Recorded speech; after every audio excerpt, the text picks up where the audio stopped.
Okay, so anyway, this is where the old record factory used to be. I got my job here in 1977, and it was the coolest dude who I had ever met or worked for before that gave me my job. Yeah, I can't think of his name now though. I think his name was Chris, and he had a long ponytail, and he was just a total rock and roll image to me. I have no idea what his background was, if he was in a band or if he worked for bands or whatever, but he had I don't know, I liked him. I liked him a lot. But there was a story that went around at one point that he that some money went missing from the night deposit or something. It was like $2,000, and it was reputed that he was the one responsible for that. But they didn't fire him. He was one of those just really cool guys, or whatever the reason for it all was. He was his job was safe, and I don't know if the money ever showed up again or not. And it was only a rumor, so I don't know if it was any truth to it. But this is I worked here for 2 years, and it was probably the best job I ever had in my life. Most enjoyable job. Anyway, see this ladder here? One night, there was a guy named Mark that used to work here, and we climbed up on top of the roof here with a bunch of old records that I guess might have been, those dollar bin records or something that you see around. And we were up on the roof, and we were flinging those records off the roof. It must have been after closing time, like frisbees. Hey, anyway, check this out. Get Mount Diablo over there. This is that little back alley. Went down the side of the building.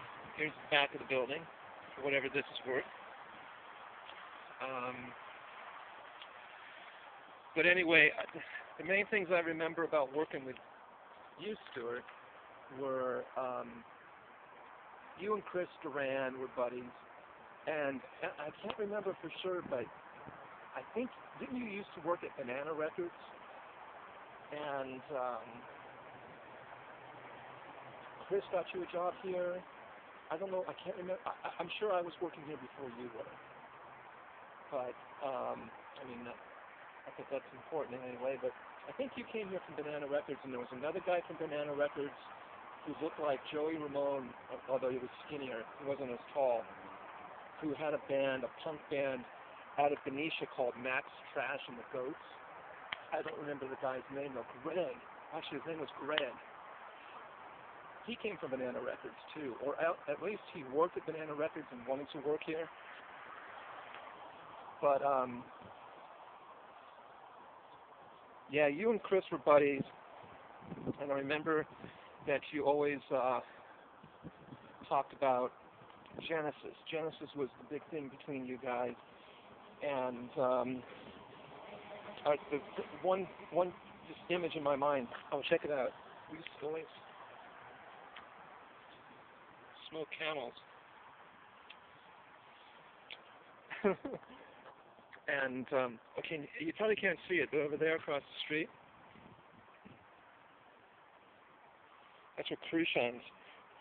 Cruchon's is still there. Cruchon's is still in business. I need to take my mom there and check it out, because I don't remember. I remember it being good. I remember we used to go over there. That was like the classy lunch. And back over here was 7-Eleven. That would be the cheap lunch. And then a mile up North Main Street was Wendy's, which is still there. Anyway, this is where that used record, not used record store. This is where the stereo store used to be. And the dudes in there used to always have pot for sale. But the door, I think the door that used to go into the record factory was right here, so they've divvied up this building differently. Okay, well, that's about it. Hopefully I can upload this file and send it to you. Peace out, buddy.